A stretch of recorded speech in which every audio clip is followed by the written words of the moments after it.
Hello everyone, good morning. তোমরা সবাই কেমন আছো? আমরা খুব ভালো আছি। শ্রুতিরাজ ফ্যামিলি তোমাদের অনেক অনেক ওয়েলকাম।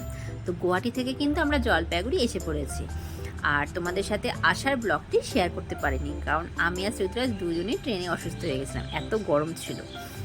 আর এসে এখন সুস্থ হয়েছি আর যাচ্ছি এখন ময়নাগুড়ি। কেন 2 সপ্তাহ প্রায় আমরা ময়নাগুড়ি যাই না, আর শ্রুতিরাজের বাবার আজ ছুটি ছিল, তাই 3 জন মিলে একটু ময়নাগুড়ি যাচ্ছি।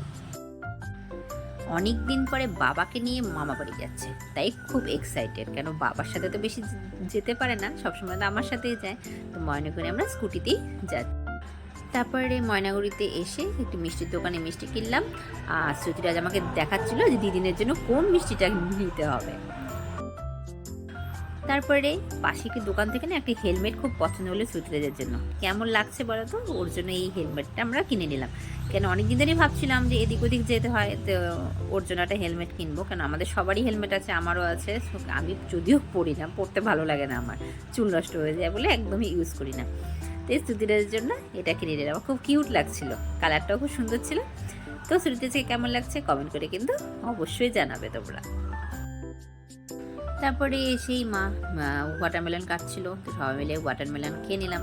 আর শ্রুতিরাজ মা বাড়ি এসেই খালি ফল খেতে ভালোবাসে, মানে মামার সাথে বসে সব রকমের ফল খাবে। তারপরে শ্রুতিরাজের বাবা নিয়ে আসলো অনেকগুলো আইসক্রিম। এত গরম পড়েছিল, তো সবাই মিলে এখন আইসক্রিম পার্টি চলছিল। কর্নেটো ছিল, কুলফি ছিল, তো যার যেটা পছন্দ সে সেটা আমরা খেয়ে নিলাম। আর আমাকে দেখতে অনেকটা পাগলির মতোই লাগছিল, কারণ আমি এসেও এখানে শুয়ে আছি, শরীরটা একদমই ভালো ছিল। গুয়াহাটি থেকে আসার পরে থেকে অসুস্থই দুইজনে মিলে, ছেলেও অসুস্থ ছিল, আমিও অসুস্থ। তবু বাড়ি আসার আনন্দটা আলাদা। আর পিথিসের সাথে তো আমার তেমন আসা হয় না, খুব কম, তাই এনজয় করছিলাম।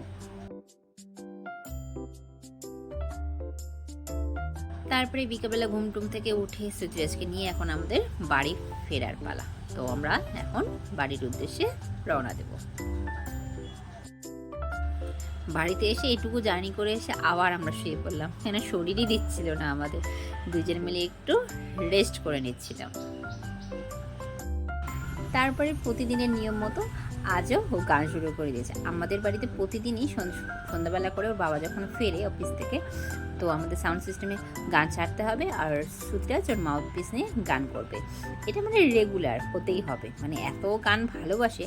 তোমাদেরকে এইটা আমি শোনাতে পারছি না, কেন গান চলছিল, তো এটা কপিরাইট হয়ে যাবে, সেই জন্য গানটা শোনাতে পারছি না। অন্য কোনো ভিডিওতে তোমাদের সাথে অবশ্যই শর্ট ভিডিও শেয়ার করব। আর ইংলিশই বলো, হিন্দি বলো, পাঞ্জাবি বলো, যে কোনো গানও শোনে সুরটা একই রকম করে, কিন্তু মানে উচ্চারণটা ঠিক মতো করতে পারে না, কিন্তু সুর লয় সব কিছু ঠিকঠাক। তোমাদেরকে অবশ্যই একদিন শোনাবো। সবাই ভালো থেকো।